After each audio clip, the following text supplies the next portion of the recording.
Alright, so welcome to part 2 of my vlog. This time, I'm at Busch Gardens, Tampa. Yesterday I was at SeaWorld Orlando. And I just saw Gwazi running with people, and I'm here 1 minute before park opening. And I am pumped. Like I said yesterday, I'm trying not to get my expectations for Gwazi too high. But it's very relieving that it's running now, and after I get past the gates, I'm going to go straight to Gwazi. And then I'm gonna do an off-ride reaction and then tell you guys what I think of it. I'm honestly just pumped. Even though I'm trying not to get my expectations too high, I'm just literally, I can't get myself together. I'm that excited. It's surreal that I'm actually doing this after seeing this for like 2 years and not knowing if it'll ever open. And now I'm finally here, actually about to ride Gwazi. It's really cool.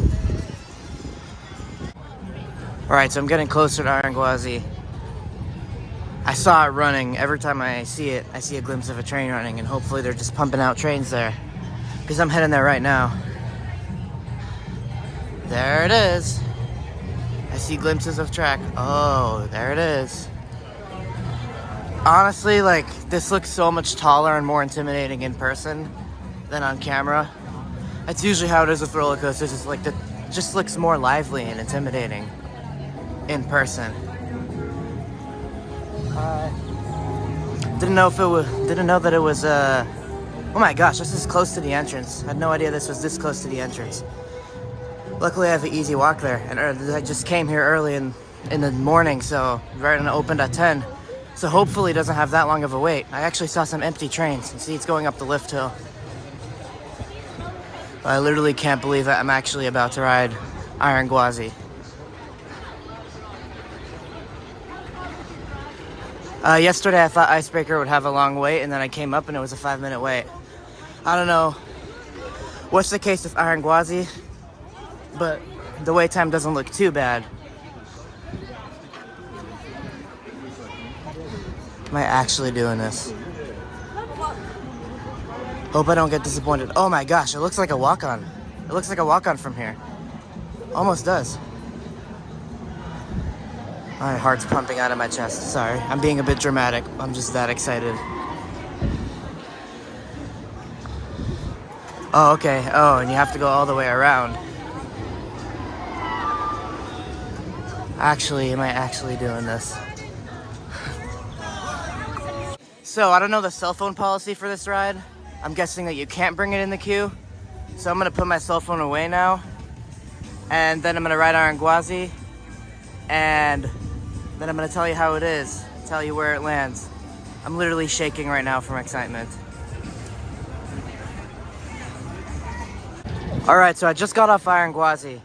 It said a 15-minute wait when I got on, but I ended up waiting more. I ended up waiting about 40 minutes, which is not very good. Usually you're supposed to overshoot the wait time, not undershoot it.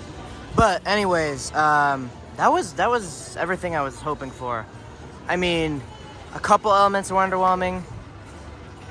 I would say the wave turn wasn't as big as I hyped it up to be in my head. But this was impressive. I would say this is number 2 worthy, actually. I would say that this is definitely better than Steel Vengeance. The drop was fantastic. My absolute favorite part of the ride was the drop. And then there's this surprise airtime moment on that, like right after the wave turn. There's another sideways turn that just throws you to the side. And that was really cool.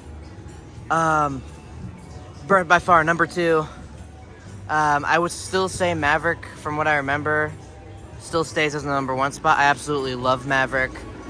It's just a little bit more forceful than this.